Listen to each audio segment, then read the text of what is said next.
대한민국 예비 부모들이 모두 행복해지는 그날까지 오늘 서울시 예비 부모 교육의 사회를 맡은 10년 차 아빠 개그맨 이정수입니다. 반갑습니다. 이렇게 뭔가 타이밍상으로 박수 쳐야 될 것 같으면 치세요. 네.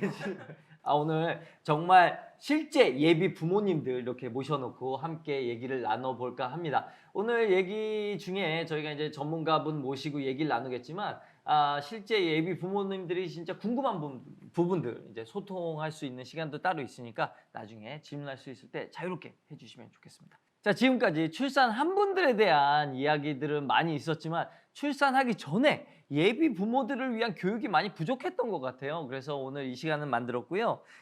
오늘 첫 번째 시간, 부모가 처음인 당신 어떤 부모가 되고 싶은가에 대한 주제로 얘기를 나눠보겠습니다. 오늘 이 주제 함께 말씀해 주실 숙명여대 심리치료대학원 놀이치료학과 이영애 교수님을 모셨습니다. 네, 안녕하세요. 안녕하세요. 반갑습니다. 네. 오늘 이렇게 부모님들, 예비 부모님들 모시고 이렇게 또 이야기할 수 있는 이 시간이어서 저한테는 굉장히 좀 의미 있고 보람찬 시간이어서 제가 더 기분이 좋은 것 같습니다. 그렇습니다. 네. 사실 교수님 입장에서는 이런 예비 부모님들 보시면은 네. 막 되게 애기 같고 막 그런 느낌이 있을 것 같아요. 네, 그렇죠. 저도 사실 이런 교육이 꼭 필요하다 이런 생각을 했었는데 보통은 이제 아까 말씀하신 것처럼 출산하신 분들 지금 아이들이 영아에서 유아 요 시기에는 어머님들이 가장 이 교육을 원하시기 때문에 그러니까 이런 교육들은 했지만 이렇게 예비 부모님들만 대상으로 이렇게 한 거는 이렇게 많지 않았던 것 같아요. 맞아요. 예, 그래서 이게 너무나 귀한 시간입니다. 네. 정말 서울시가 정말 좋은 프로젝트 짰다 이런 생각을 하고 있습니다. 자, 그러면은 우리 교수님도 인사했으니까 우리 게스트분들도 인사를 좀 해봤으면 좋겠어요. 예비 부모님 아빠부터. 네. 안녕하세요. 저희는 내년에 임신 계획에 있는 신혼 1년차 신혼부부입니다. 반갑습니다. 지금 만들고 있는 중이군요. 네, 맞습니다. 네, 1년 차. 그 아내분도 한 말씀. 반갑습니다. 아내 박유진입니다. 네, 안녕하세요. 저는 24주차 임산부 꼼꼼이 예비부모 임지연입니다. 반갑습니다. 네, 꼼꼼이 엄마. 네. 안녕하세요. 저는 39주차 임산부 윤수빈입니다. 안녕하세요. 저는 15주차 둘째 임산부 이미주입니다. 네, 여기 또 베테랑이죠. 이제 둘째. 네. 네, 안녕하세요. 저는 남편이고요. 36개월 첫째도 있어요. 네, 그렇군요. 좋습니다. 진짜 제가 이제 그 첫째가 이제 10살이란 말이죠. 그래 한 10년 정도 졌는데 그 아이를 처음 안았을 때 요거 막 뼈도 없는 것 같은 이 흐물흐물한 거 안는데 너무 떨려가지고 막 이렇게 있었던 기억이 나는데 참 세월이 많이 지난 것 같습니다. 지금 여러분들도 뭔가 이런 설레는 기분과 긴장되는 기분을 가지고 계실 텐데 정말 내가 정말 좋은 부모가 될 수 있을까? 이런 고민들 많이 하실 것 같아요. 이런 막연한 두려움 가진 분들 이거 어떻게 하면 좋을까요? 네, 뭐 이제 여러분들이 아마 이제 부모님이 되시면 벌써 지금 둘째 아이 어머님이 되시기도 하시지만 아마 이 부담이 많으실 거예요. 나 너무 좋은 부모 되고 싶은데, 나 그리고 실수 없는 부모가 되고 싶은데, 그리고 또 내가 만일에 부모가 돼서 내 아이를 내가 잘못해가지고 내 아이가 망쳐지면 어떡하지? 아마 이 생각에 대한 것들이 참 많으실 거예요. 근데 이제 여러분들이 어쨌건 부모라고 생각하셨을 때 이 두 가지를 딱 생각하시면 돼요. 믿음과 성장. 네, 이 두 가지를 잘 기억하시면 되는데요. 그러니까 믿음이라고 하는 거는 뭐냐면 나에 대한 믿음뿐만이 아니고 내 아이에 대한 믿음도 가지고 있으셔야 돼요. 근데 나에 대한 믿음은 뭐냐면 나는 어쨌건 굉장히 가치롭고 의미 있는 일에 내 삶을 투자하겠구나. 여기에 대한 믿음을 좀 갖고 계셔야 되고 그 다음에 또 이와 더불어서 아이만 성장한다. 보통 여러분들이 부모님이 되시면 나 아이를 성장시켜야지 나는 소진돼 이렇게 생각하실 텐데 아이 성장뿐만 아니라 이를 통해서 나도 성장하겠구나. 이런 요 두 가지 성장에 대한 마음을 좀 갖고 계셔야 되는데요. 성장과 관련돼서는 여러분들이 어쨌건 이제 뱃속에서 아이를 잉태를 하셨다가 이 아이를 내가 온전한 사람의 모습으로 내가 성장시킨다. 요거에 대한 믿음을 좀 여러분들이 갖고 계셔야 될 것 같고 그리고 또 여러분들이 자녀가 잘 성장할 수 있도록 나는 돕는 그런 역할을 한다. 그러니까 자녀를 어쨌든 한 사람의 모습으로 성장시키는 어떤 그런 모습으로 내가 내 삶을 투자하겠구나. 예, 이렇게 믿음과 성장 이 두 가지를 좀 생각하시면 여러분들이 부모님이 되실 때 그래도 좀 편안하시까지는 않겠지만 너무 큰 부담에 압도되셔서 막 꼼짝 못하시지는 않겠다 이런 생각이 듭니다. 정말 중요한 말씀해 주셨는데 어찌 보면 이게 결론인 것 같아요. 오늘 이 시간 네. 여기까지 하도록 하겠습니다. 진짜 이 두 가지가 너무 중요하다 이런 뜻이죠. 예. 네네. 자, 그래서 이제 이렇게 격려하고 하시려면 여러분들이 너무 애만 이렇게 몰입하고 계시기보다는 약간 이 아이는 계속 좀 독립시켜야 되고 자기 스스로 할 수 있게끔 난 뒷받침이 되어주는 부모여야 해 이런 생각을 좀 더 많이 해야 되겠죠. 그럼 약간 이제 거리를 두는 게 좀 필요하겠군요. 네. 일단은 여러분들이 정말 부모가 되신다는데 나를 잃지 않으면서 내 자녀를 키우는 거는 적절한 심리적인 거리감이라는 걸 좀 가지시면 그래도 조금 나를 지켜나가실 수 있는데요. 그렇게 하면은 첫 번째로 뭘 생각하셔야 되냐면 제가 임상 현장에 이제 있었을 때 저는 아주 오랜 기간 동안 임상 현장에 상담했던 상담자예요. 근데 보면 어머님들이 오셔서 다 하시는 말씀이 뭐냐면 선생님 사실은 하고 그때부터 눈물을 흘리시면 이제 이거부터는 이제 좀 문제가 이제 어머님이 하실 말씀이 이제 너무 많으신 거예요. 뭐냐면 어렸을 때 제가 칭찬을 많이 못 받아서 예, 어렸을 때 저기 형제들 중에서 제가 제일 못해서 예, 그리고 어렸을 때 우리 부모가 너무 싸움을 많이 해서 예, 이런 얘기를 참 많이 하시거든요. 그래서 그리고 어렸을 때 어머 내가 감시를 많이 당해서 근데 나도 모르게 애를 이렇게 쳐다보고 있는 거예요. 그래서 만일에 여러분들이 아이하고 적절한 거리를 두기 위해서 첫 번째로 생각하셔야 되는 건 뭐냐면 내가 어떤 양육을 받아왔지? 근데 이제 그거를 내가 이 양육이 나한테 부적절해서 내가 내 아이를 한풀이를 하려고 싶은 거예요. 나는 그렇게 안 키울 거야. 나 같은 상처를 나는 주지 않을 거야. 이 결심을 하기 시작하는 순간부터 여러분들 굉장히 좀 고대지십니다. 왜냐하면 나도 모르게 배어 있는 거를 한꺼번에 그렇게 바꿀 수는 없어요. 그리고 잘 생각해 보세요. 여러분들이 받은 양육이 꼭 나쁘기만 했을까요? 여러분들이 만약 받은 양육이 나빴으면 지금 이 자리에 이렇게 앉아 계실 수가 없어요. 그러니까 근데 우리 뇌 속에는 뭐냐면 나쁜 기억이 조금 더 많이 자리 잡습니다. 잘 안 잊혀져요. 좋은 걸 다 잊어버립니다. 그래서 여러분들이 내 자녀와 나하고 좀 거리를 두시려면 내가 받았던 양육 중에 좋았던 양육이 뭐냐 이걸 한번 고민해 보시는 것도 제가 조금 권해드립니다. 근데 여러분들은 모두 다 선생님 사실은 하면 안 좋았던 기억 그게 상처가 됐기 때문에 그 얘기를 참 많이 하시는데 그것도 물론 있지만 내가 여태까지 기능하고 살아가는 데는 좋았던 양육도 있었을 거다. 그래서 그걸 한번 좀 찾아보시는 거 이런 게 일단 1번으로 제가 좀 말씀을 좀 드리고 싶고요. 두 번째로는 내가 이제 부모가 거리를 둔다고 할 때 이 부모 자녀 관계도 인간관계예요. 그럼 인간관계를 잘 맺으려면 어떻게 해야 되나요? 나도 알고 쟤도 잘 알아야 돼요. 그러면 나의 기질, 특성 이런 것도 잘 알아야 되지만 또 어떤 걸 알아야 될까요? 내 아이의 특성과 기질이나 이런 걸 잘 알아야 조율을 하죠. 네. 근데 여러분들이 자꾸 아기 때는 이제 막 태어나서 한동안은 여러분들이 어떠한 갈등에 빠지게 될 거냐면 내가 이렇게 하면 애가 막 이렇게 막 만져질 것 같고 내가 이렇게 하면 아이가 이렇게 막 형성될 것 같거든요. 근데 찰흙처럼요. 네. 그래서 막 내가 막 마치 내가 이렇게 하면 아이가 이렇게 좋은 성격으로 될 것 같고 막 그렇게 그렇게 생각하시잖아요. 근데 아이가 갖고 있는 자기 몫이 있어요. 예, 자기 성향이 있거든요. 그거를 깡그리 무시하시고 여러분이 구미에 맞는 선생님 사실은 했던 이런 갈등을 싹 하고 얘는 완전히 이렇게 아주 새로운 애를 만들 거야 이런 건 없습니다. 네, 그러니까 여러분들이 내 자녀의 특성을 아이가 타고나는 몫이 있어요. 그래서 그런 부분들을 좀 잘 여러분들이 조율한다 이렇게 생각을 좀 하시면 돼요. 그러니까 조절한다 이렇게 좀 생각을 하시면 또 좋을 것 같고요. 그 다음에 이제 지금 말씀드린 거 좀 유사하긴 하지만 초기뿐만 아니고 여러분이 아마 사춘기 넘어서까지도 이 갈등을 계속 하실 거예요. 이게 만약에 내 안에 이런 문제가 있었을 때는 그게 성인이 돼서도 계속 얘를 꽉 잡고 있는데요. 우리가 이 부모 자녀 관계에 있어서는 권력으로 따지자면 누가 권력을 갖고 있을까요? 제가요. 그렇죠. 부모님들이 사실 초기 때는 권력을 많이 갖고 있으시거든요.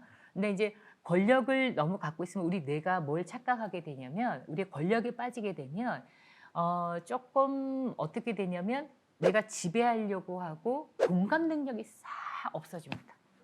예. 예, 만일에 동등하다 생각하면 공감하게 되거든요. 근데 그렇지 않고 내가 권력을 갖고 있다 생각하면 내 마음대로 뭔가를 막 움직여야 되기 때문에 공감 능력이 싹 없어져요. 그래서 애 마음이 안 읽어져요. 예.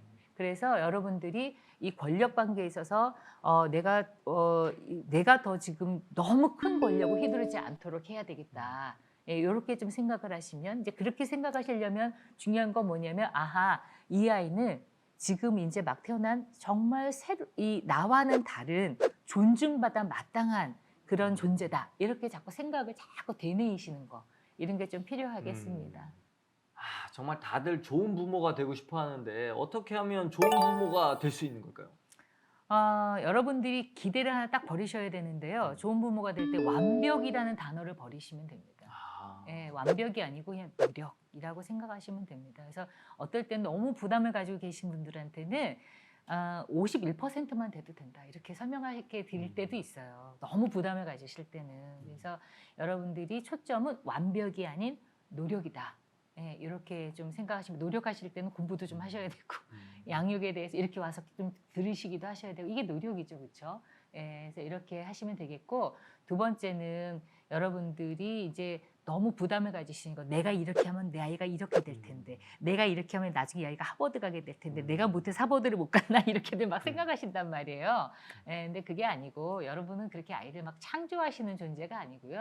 예, 돕는 거예요. 뒷받침해 주는 거. 그래서 처음에는 내 안에 품고 있지만 점점 어떻게 되냐면 여러분 그 중국 영화 보면 장풍을 이렇게 불잖아요. 그래서 서서히 이렇게 바람을 서서히 강도를 좀 더 세게 해서 나중에 장풍으로 이렇게 멀리 보내는 역할을 하셔야 되는 겁니다. 처음에는 내가 훈풍을 안고 있지만 그래서 창조가 아니에요. 여러분들은 그냥 뒷받침해 주는 거다. 예, 그러려면 어떻게 하셔야 되겠어요? 아이의 기질, 특성 뭐 이런 거 다 알고 계셔야 되겠죠. 예, 그래서 세 번째는 어쨌건 지금은 보호지만 나중에는 독립이다. 예, 그래서 아이가 자기 갈 길을 그렇게 될 때 갈 수 있도록 도와주셔야 되는데 그렇게 될 때 아이가 진짜 행복해져요. 예, 그러니까 아이가 언제까지나 얘들 성인이 다 돼서도 엄마 나 이거 해도 돼 저거 해도 돼 이렇게 키우실 수는 없지 않겠습니까? 상담할 때 보면 아이들이 유아기 아이들이 엄마랑 상담하고 있으면 전화가 와요. 엄마 나 우유 먹어도 돼? 맨 처음에 이렇게 전화하시거든요. 근데 그 다음에 조금 있으면 또 전화가 와요. 엄마 나 그 다음 뭐 해도 돼? 그 다음에 앞거는 뭐냐면 엄마 나 똥 놓도 돼? 이렇게 전화가 와요. 그건 뭐냐면은 여러분들이 너무 아이들을 꽉 잡고 있고 내 마음대로 막 스케줄 탁탁 정해서 이때 이거 하고 이런 식으로 아이를 키우시면 아이들은 엄마 없이는 아무것도 움직일 수 없는 마리오네트가 됩니다. 이렇게 되면 아이들이 절대로 건강해지지 않아요. 그래서 여러분들이 어쨌건 이 아이는 점점 더 세상을 향해서 나가는 아이다. 예, 그래서 가장 중요한 거는 이 아이의 자율성, 독립성을 잘 존중해야 된다. 그러려면 여러분 제가 팁을 하나 드리자면 잘했군 잘했어. 요거 조금 줄이시고요. 예, 그렇게 되면 자꾸 엄마 눈에 들려고 노력하게 돼요. 그래서 그거보다는 네가 이거 했어. 너 이거 하는 일에 좀 생각하고 있어. 이런 이야기를 좀 과정에 집중하는 격려를 많이 하시는 거 이런 것들이 굉장히 중요합니다. 근데 여러분들은 여러분 입맛에 맞춰서 아이를 하게 하려면 칭찬을 많이 하거든요. 우와 너 잘했어. 밥을 벌써 먹었어. 특히 두 아이 키우실 때는 누가 더 잘 먹나 보자 뭐 이런 걸로 해가지고 막 경쟁 붙이고 막 이렇게 되시는데 그렇게 되면 아이는 어떻게 되냐면 엄마 눈에 들려고 노력하는 아이가 돼요. 그러면 이 아이들은 집에서만 그러는 게 아니라 밖에 나가서도요. 다른 사람의 눈에 들기 위해서 노력해요. 그렇게 되면 어떻게 돼요? 내가 없어집니다. 예, 그래서 여러분들은 많이 하게 되면 과정, 자꾸 이렇게 과정에 집중해서 어릴 때부터 이거 네가 생각했네, 이거 네가 들었어, 이거 네가 움직였어 이런 거. 예, 이런 걸로 자꾸 아이를 좀 주어로 해서 과정을 자꾸 좀 격려해 주시면 조금 독립이 조금 수월해질 수 있습니다. 정서적인 독립이. 예, 요거 팁으로 또 드리도록 하겠습니다. 네. 사실 그냥 애가 태어나면은 그 순간부터 그냥 자동으로 그냥 부모가 되는 것 같지만 뭔가 마음의 준비도 해야 될 것 같고 뭐 이렇게 저 같은 경우는 마음의 준비라기보다는 뭐 아기 침대라든가 장난감 뭐 이런 것만 살폈던 것 같아요. 그런데 어떻게 여기 계신 게스트분들은 마음의 준비 잘하고 계십니까? 부모로서 마음의 준비? 부모가 이제 일단 돼야 될 텐데요. 네, 아무래도 아까 말씀해주신 것처럼 이제 뭔가 그 부모에 대한 책임감이 사실 제일 중요하다고 생각을 합니다. 이제 그래서 그런 마음을 좀 가지려고 이제 임신 계획 전부터 좀 마인드 컨트롤을 좀 하려고 하고 있습니다. 근데 솔직히 말씀드리면은 방송 전에 대화를 많이 나눴었거든요. 저 커플들은 아기를 만들려고 하지만 요즘에 갑자기 부쩍 재밌어져가지고 둘만 있는 게 재밌어져서 애 갖는 게 별로 조금 미룰까 뭐 이런 생각도 하고 있대요. 그런 마음인데 어떻게 아직 이제 계획을 본격적으로 시작한 건 아니죠? 계획을 네, 지금은 아니지만 내년 초를 이제 목표를 하고 있고요. 알겠습니다. 네. 그래서 저희의 목표는 지금 이들이 굉장히 재미가 있는데 우리와의 대화 중에 오늘 끝나고 애를 바로 만들 결정을 할 것인가에 대한 문제거든요. 그거는 이제 우리 얘기 계속 잘 들어보시면서 따라오시면 좋을 것 같습니다. 어떻게 이제 좀 있으면 부모가 된단 말이죠? 어떤 마음의 준비를 하고 계신가요? 저는 육아를 1, 2년 하고 말 게 아니잖아요. 어쩌면 제 인생 그렇죠. 평생을 걸쳐서 네. 해야 되는데 그래서 아이한테 최대한 독립심을 좀 길러주고 싶어요. 그게 저와 저희 남편의 이제 육아 목표입니다. 독립심 중요하죠. 그 애를 계속 캥거루처럼 갖고 다니면은 다 죽는 거예요. 어떻게 부모로서의 마음? 저는 좀 이제 아기 낳으면은 체력적으로 많이 힘들다는 말을 많이 들어가지고 마음의 준비는 체력적으로 무조건 힘들 것이다. 그래서 좀 체력을 많이 키우려고. 그런데 상대적으로 이분 같은 경우는 솔직히 그 유치원 선생님이셨거든요. 네. 그러다 보니까 아이들 다루는 게 굉장히 마음의 준비가 돼 있지 않습니까? 능하지 않아요? 내 자식은 객관적으로 안 된다는 선생님들 말씀 많이 들어가지고 네. 약간 그렇죠. 네. 그거 궁금합니다. 나중에 이 프로그램이 언제 또 연장될지 뭐 할지 모르겠지만 아이를 낳으신 후에 정말 남의 새끼와 내 새끼가 다른가 그거 한번 증거 위주로 오셨으면 좋겠어요. 네. 어떻게 마음의 준비가 아니라 여긴 둘째거든요. 그렇죠. 네. 네. 근데 어때요? 아무래도 이제 둘째는 처음이니까 네. 이제 첫째 아이를 키우면서 내가 이렇게 속이 좁나라고 생각했을 때가 많았거든요. 내가 이렇게 화가 많았나? 막 이렇게 조금 인내를 많이 이제 둘째 준비하면서 많이 가져야겠다 이제 생각하고 있는 것 같아요. 첫째 때는 많이 열받았나 봐요. 네, 하루에도 수십 번씩. 남편분은 육아에 얼만큼 참여하고 계세요? 솔직히 이 화가 다 저 때문인 것 같아요. 제가 뭐 택배 일을 하다 보니까 네. 아침 일찍 새벽에 나가서 맞아. 저녁에 늦게 끝날 때도 있는데 또 그 늦게 끝나는데 그 늦게 끝나는 시간에 헬스장을 가서 운동을 하고 맞아. 출근하기 운동해야 때문에 또 집 들어가서 씻고 밥 먹고 하면은 12시, 막 11시 이 시간 되니까 육아를 거의 안 한다고 봐야죠. 그러면 와이프가 독박 육아잖아요. 그래서 둘째도 생겼는데 그래서 처제가 와서 도와주고 하거든요. 그것도 미안하고 그래가지고 이 화는 다 저 때문인 것 같아요. 화병. 또 이거 한번 답을 해주시죠. 화가 남편 때문입니까? 아니라고는 말 못할 것 같아요. 이것도 참 난해합니다. 뭐냐면은 정말 최선을 다해서 바깥에서 돈을 벌다 보니 육아를 못 하고 있는 상황이란 말이죠. 이런 것도 참 부모끼리 해결해야 될 숙제가 아닌가 생각이 듭니다.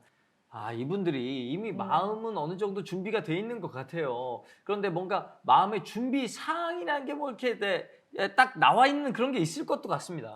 뭐 나름대로 몇 가지 좀 정리해서 말씀을 예. 좀 드릴까요? 그래서 여기 차트 이렇게 보시면 네. 예비 부모가 꼭 알아야 되는 부모 자신에 대한 준비 사항 뭐 이게 거창하긴 한데요.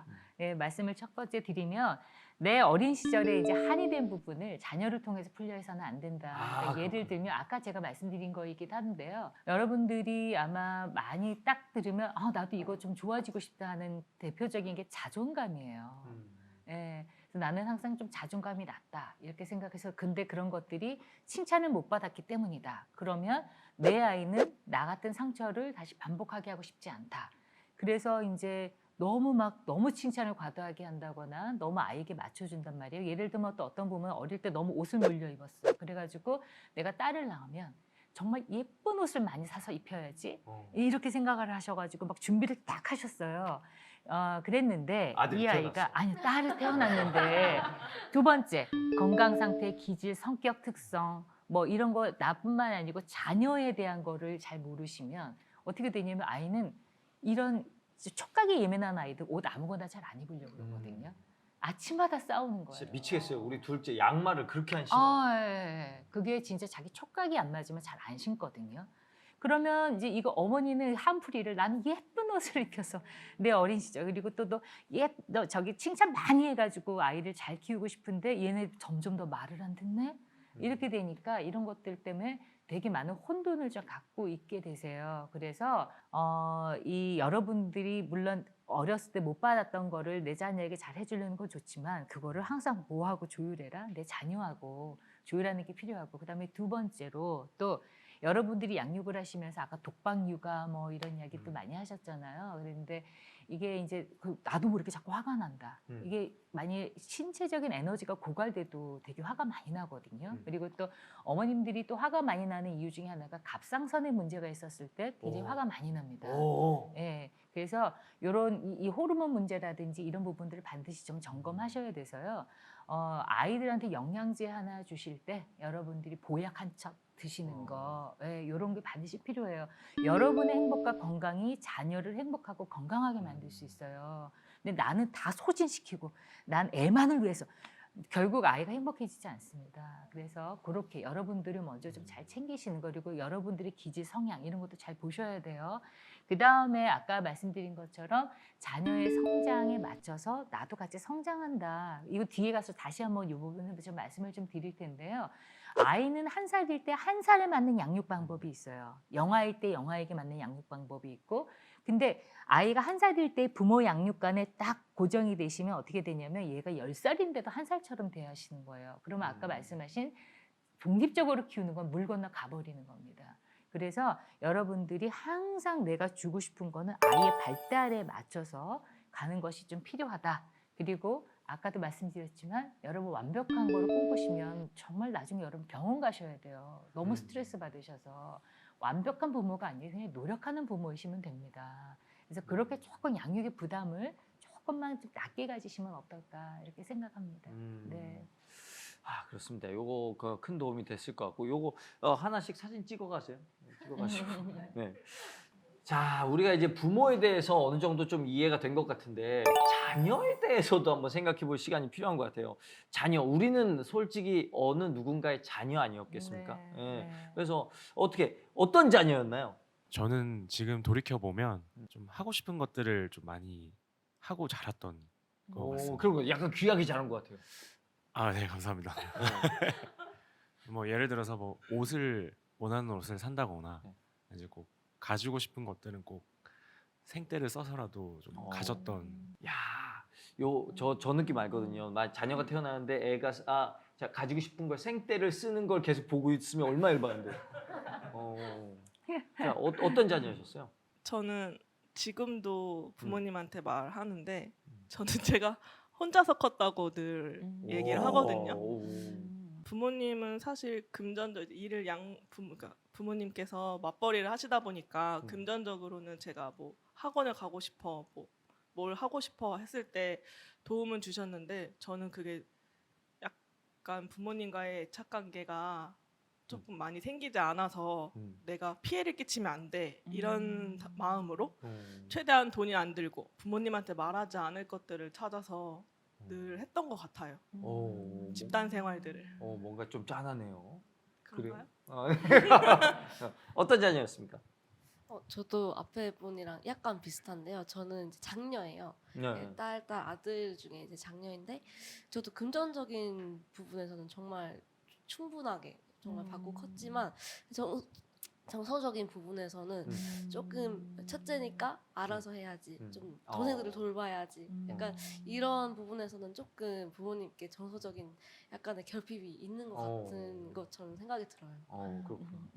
약간 말씀하시면서도 약간 울컥울컥한 그게 있었는데 그런 느낌이 있습니다. 관점을 좀 바꿔볼까요? 네. 그렇다는 이야기는 뭐냐면 그만큼 자신의 일을 영민하게 해나갔던 능력이 있었다는 뜻이거든요. 네, 맞아요. 네. 그래서 저도 그런 능력이 길러져서 감사하다고는 네. 생각이 드는데 그래서 부모님들이 자꾸 특히 똑똑한 첫째 아이에 대해서는 이렇게 오해를 좀 하세요. 예. 그래서 아이들이 그래서 똑똑한 첫째 아이들이 좀 항상 좀 희생이 좀 많이 되거든요. 근데 그건 왜 그러냐면 이미 얘는 보니까 잘하거든요. 그러니까 너무 믿거라 하시는데 첫째 아이기 때문에 경험이 없으신 거예요. 그래서 얘를 1살인데 막 10살로 보시는 거예요. 너무 얘가 잘하니까. 그래서 상담 올 때도 아이들이 그 얘기를 참 많이 해요. 근데 이제 그럴 때마다 네가 너무 똑똑했기 때문이다. 제가 이제 그런 얘기를 하긴 하는데, 근데 부모님들이 그거는 여러분들이 나중에 아이를 낳고 또 이런 일이 반복될 수 있습니다. 근데 그럴 때는 좀 어떻게 하셔야 되냐면, 이 아이는 세상에서 지금 빛을 본 지 1년 된 아이지, 2년 된 아이지, 이렇게 나이를 자꾸 생각을 하셔야 돼요. 그렇지 않으면 나도 모르게 똑똑한 첫째 아이들에게는 이렇게 조금 과하게 기대하게 되는, 또 맡겨버리게 되는 일이 좀 생기게 됩니다. 네. 그렇습니다. 이게 참 첫째인지 둘째인지 셋째인지마다 또 마음의 포지션도 또 다른 것 같고 이 자녀란 존재 좀 어려운 것 같은데 자녀란 뭘까요? 네, 일단 뭐 자녀는 여러분들이 아마 자녀하면 떠오르는 게 있을 거예요. 여러분이 자녀이셨을 때는 내가 정서적으로 뭔지 많이 받아야 되는데 왜 그걸 안 줬지? 뭐 이런 아쉬움도 있지만 막상 내 자녀를 낳게 되면 나는 이 자녀는 굉장히 내가 막 어떻게 해야 될지 모르는 그런 부담도 많이 좀 있으실 텐데요. 사실 자녀하고 부모는 평생 끊어지지 않는 관계를 갖게 되는 되게 독특한 그런 존재죠. 그렇죠? 부부는 사실 헤어져도 헤어질 수 있어요. 근데 자녀는 헤어질 수 없죠. 네, 그래서 이것 때문에 더 부담스러워하세요. 평생 내가 얘를 어떻게 이것 때문에. 그래서 근데 어쨌건 이런 좀 독특한 인간관계를 좀 형성하고 있는 겁니다. 근데 이제 그럴 때 여러분들이 이 생각을 꼭 잊지 마셔야 돼요. 와, 그러면 내 자녀는 도대체 어떤 존재일까? 아하, 나도 성장에 내가 좋은 부모가 되고 싶은 성장 욕구들이, 그게 성장 욕구거든요. 그 성장 욕구가 있다면 내 자녀에겐 그게 없을까요? 여러분 너무 애기라고 생각하셔가지고 얘는 아무것도 모를 거라고 생각하시지만 사실 이 아이 마음속에는요 그냥 뼛속 깊이 DNA에 뭐가 박혀 있냐면 와, 나는 진짜 사랑받고 정말 좋은 사람으로 크고 싶은 나는 그런 욕구가 있어. 이게 아주 어떤 정도의 욕구냐면 허리케인처럼 막 휘몰아치는 그런 욕구를 갖고 있어요. 근데 단 이게 욕구가 그런 욕구이긴 하지만 이게 약간 약한 거예요. 그래서 옆에서 이게 방향이 흐트러지지 않도록 잘 도와주는 사람이 좀 있어야 돼요. 그게 영유아기 때는. 그런데 사춘기 넘어가면서부터는 서서히 이제 그 힘을 좀 빼셔도 되지만, 그래서 내 아이에 대한 믿음이 있어야 됩니다. 이 아이도 나처럼 내가 좋은 부모가 되고 싶어 하는 것처럼 이 아이도 사랑받고 싶고 좋은 사람으로 성장하고 싶은 강렬한 욕구를 갖고 있구나. 이 존재를 좀 생각하신다면 조금 안심이 되지 않으실까. 근데 나는 역할이 뭐겠어요? 흐트러지지 않도록 얘를 막 만들어주는 게 아니고요. 그 욕구가 다른 방향으로 어긋나지 않도록 내가 이렇게 잘 뒷받침이 돼줘야 되겠구나. 이 생각을 좀 하시는 거 이런 게 좀 필요하겠습니다. 그래서 아까 독립 이야기 하셨지만 사실 뱃속에 있었다가 아이들이 점점 크면서 그런 욕구를 가지면서 이제 부모와 분리돼서 독립된 존재로 아이들은 성장하고 싶어하는 진짜 강렬한 욕구가 있거든요. 그래서 그런 욕구들을 여러분들이 갖고 있는 굉장히 나랑 다른 독특한 존재다.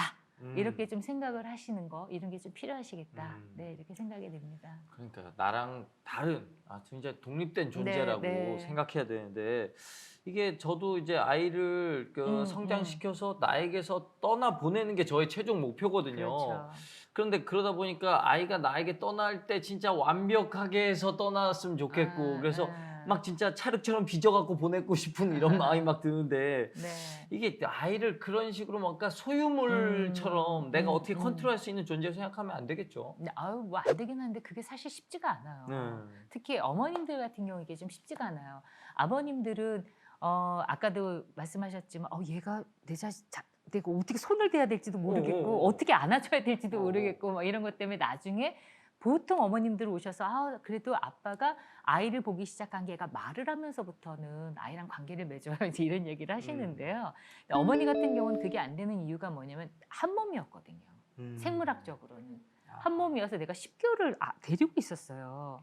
근데 얘가 쑥 나온다 그래가지고 이게 갑자기 분리가 되지는 않습니다. 그리고 이제 아이를 낳으면 한 몇 개월 동안 아이에게 완전 미치는 호르몬이 나와요. 그래 아이를 보지 않겠습니까? 아이 낳고 몸이 힘든데 어떻게 애를 봐요? 근데 맞아, 미치지 않고는 안 되죠. 네, 근데 완전히 아이한테 확 몰입하는 그런 호르몬이 나오게 돼 있단 말이에요.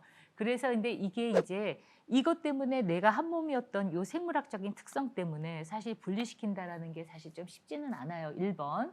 그다음에 근데 그러면 아버님들은 아까 독박 육아 뭐 아버님 하시다 보면 일하시다 보면 그러니까 그러면 나는 내 한 몸이 아니었기 때문에 조금 거리가 있다고 하면 어떻게 하셔야 되겠어요? 그러니까 물론 어머님은 좀 기다려 주셔야 되겠지만 자꾸 만나야 되겠죠. 네. 그래서 몸으로 자꾸 아이랑 접촉하셔야 되겠죠. 그래서 말이 안 통한다고 자꾸 멀리 하시고 내가 어떻게 해야 될지 모르겠다고 막 당황하지 마시고 어쨌건 자꾸 안으시고 네, 자꾸 같이 호흡하고 이런 것들이 반드시 있어야 됩니다. 그래야 좀 친해져요. 생물학적으로. 일 끝나고 헬스장 가신다고 하셨는데 네. 애 안고 스쿼트 하시면 되겠네요. 네, 그게 반드시 있어야 됩니다. 자, 그 다음에 이제 두 번째로는 또 이제 우리가 정서적인 문제 때문이에요. 그래서 여러분들이 내가 아까 제가 한풀이 하지 말아라 이제 그런 얘기를 해드렸지만 내가 뭔가 이 아이를 통해서 충족시키고 싶은 욕구가 사실 없지 않죠. 내가 공부를 좀 못했으면 내 아이는 공부를 잘하는 아이가 됐으면 좋겠고 아니면 공부를 잘하셨던 분들은 공부를 못하면 이해를 못하시는 거예요. 왜 못하지? 예, 그래서 고학력자분들이 오셔서 굉장히 힘들어하셨었어요. 예. 내 새끼면 당연히 잘할 텐데. 아니 이걸 왜 못하지? 그러니까 이제 아이들이 이제 그걸로 많이 좀 어려움이 있었죠. 그래서 내 안에는 이제 정서적인 문제, 아이를 통해서 내가 내 욕구를 해결하려고 하고 뭔가 내가 못했던 걸 막 더 잘하게 하고 싶은 이런 것 때문에도 좀 분리가 잘 안 되죠. 그래서 그건 뭐냐면 나의 분신이라고 자꾸 생각을 하시는 것 때문에 안 하고 싶은데요. 그게 그냥 그렇게 좀 돼요. 그래서 그럴 때 제가 비법 하나 알려드릴게요. 여러분들이 많이 그러시면 이 아이는 여러분 영어는 요즘 웬만큼 하시잖아요. 그러니까 이 아이는 러시아에서 막 이민 온 옆집 아이다. 이렇게 예, 러시아 말 여러분 못 하시잖아요. 그렇잖아요. 이 러시아에서 막 건너온 옆집 아이다. 아니면 독일에서 막 건너온 옆집 아이다. 이렇게 하시면 좀 여러분들이 아이하고 조금 거리감이 생길 수 있습니다. 이거는 시부모님들하고나 아니면 장인 장모하고도 그렇게 한번 해보세요. 예, 조금 갈등이 있으시면 이분은 외국에서 막 건너온 예주주 할머니다, 할아버지다 이렇게 좀 생각하시면 좀 심리적인 거리가 좀 생기게 됩니다. 네, 네. 되게 재밌네요. 네네. 시부모님 보고 식사하셨어? 식사. 그렇죠. 그러면 확실히 마음이 조금 달라져요. 네, 그렇군요. 해보시기 바랍니다. 그럼 이렇게 뭔가 다름을 인정하고 이제 분리된 마음 자세 좋은데 네. 이거 만약에 네. 이건 내 분신이다, 이건 막 나야 하나야라고 생각하는 동일시하시는 부분들이 있을 수 있는데 그러면 어떤 문제가 생길까요? 당연히 그 기결은 뭐냐면요, 과잉보호와 과잉통제예요. 네. 왜냐면은 여러분들 왜 마리오네트 있잖아요. 이거는 과잉통제와 과잉보호가 사실 다른 것 같죠? 아니요, 같습니다. 그러니까 극과 극은 항상 통해요. 그렇기 때문에 과잉보호나 과잉통제는 다 뭐냐면 아이를 존중하지 않는 거거든요. 네, 그래서 너무 보호하거나 너무 못하게 하거나 하는 건 어쨌건 아이의 자율성을 훼손하는 거예요. 그래서 내 마음대로 되라, 얍, 요거 하시는 거거든요. 이렇게 되면 아이는 이제 어느 정도 발달 시기가 되면은 독립하고 자율성을 갖고 주도성을 갖고 아이들이 성장해야 돼요. 자율성과 주도성은 아이의 유능감을 만들어줍니다. 그래서 우와, 나 부모 없이도 이제 내가 할 수 있구나. 이게 있어야 아이 사회 나가 생활할 수 있거든요. 이걸 훼손하기 때문에 아이들에게 여러 가지 문제가 생기게 돼요. 대표적인 문제가 뭐냐면 아이들이 굉장히 의존적이 되거나 아니면 정말 말 안 듣는 아이가 되거나 왜냐하면 너무 못하게 하니까 화가 나는 거예요. 그걸 하고 누르죠. 그런데 당장은 엄마한테 싸워서 이길 수가 없으니까 네 안 하고 안 하거나 아니면 왜? 이런 걸로 계속 시비 걸거나 이런 형상이 좀 생길 수 있어요. 그래서 아이의 건강한 정서 발달이나 사회성 발달에 좀 문제를 야기할 수 있다. 이렇게 볼 수 있습니다. 예. 그러면 일단 아이와 나와 분리를 해야 되는데 말이죠. 아까 네네. 앞서서 좀 어느 정도 설명이 좀 된 것 같아요. 그래서 딱 떨어지게 정리를 한번 해주셔야 될 것 같습니다. 네. 나와 자녀가 분리되는 방법. 네, 차트로 이것도 이제 좀 말씀을 좀 드릴 텐데요. 일단은 여러분들이 가장 기본은 저도 이게 참 어렵더라고요. 존중이에요. 예. 이 아이는 정말 이 세상에 단 하나밖에 없는 나와는 다른 독특한 존재구나. 이 존중감, 이게 존중이거든요.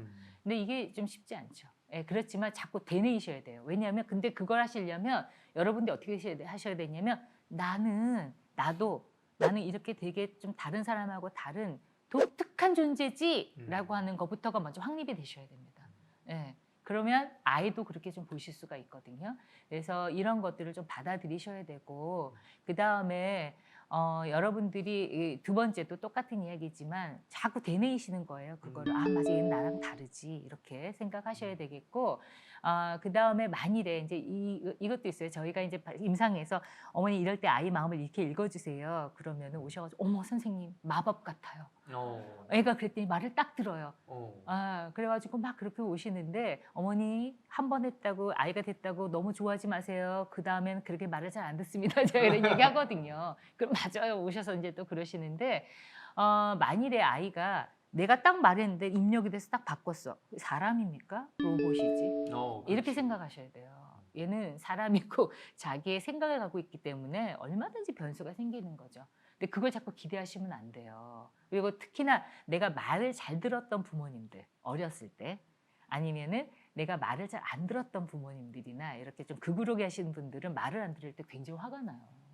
나는 이렇게 말을 잘 들었는데 얘는 왜 이러는 거야? 아니면 내가 어렸을 때 이래서 말을 안 들었는데 혹시 너도 나한테 화가 나서 이러는 거야? 뭐 이런 이 과거의 경험들이 막 섞이면서 어렵거든요. 그래서 여러분들이 어쨌건 이 아이는 말을 첫 번째 들으면 어머 이게 웬 기적이야 이렇게 생각하셔라. 제가 항상 그런 얘기를 하는데요. 그렇게 조금 마음을 다스리는 것들이 좀 필요하시겠고 그 다음에 여러분들은 절대로 아이의 창조자가 아닙니다. 여러분 신이 아니에요.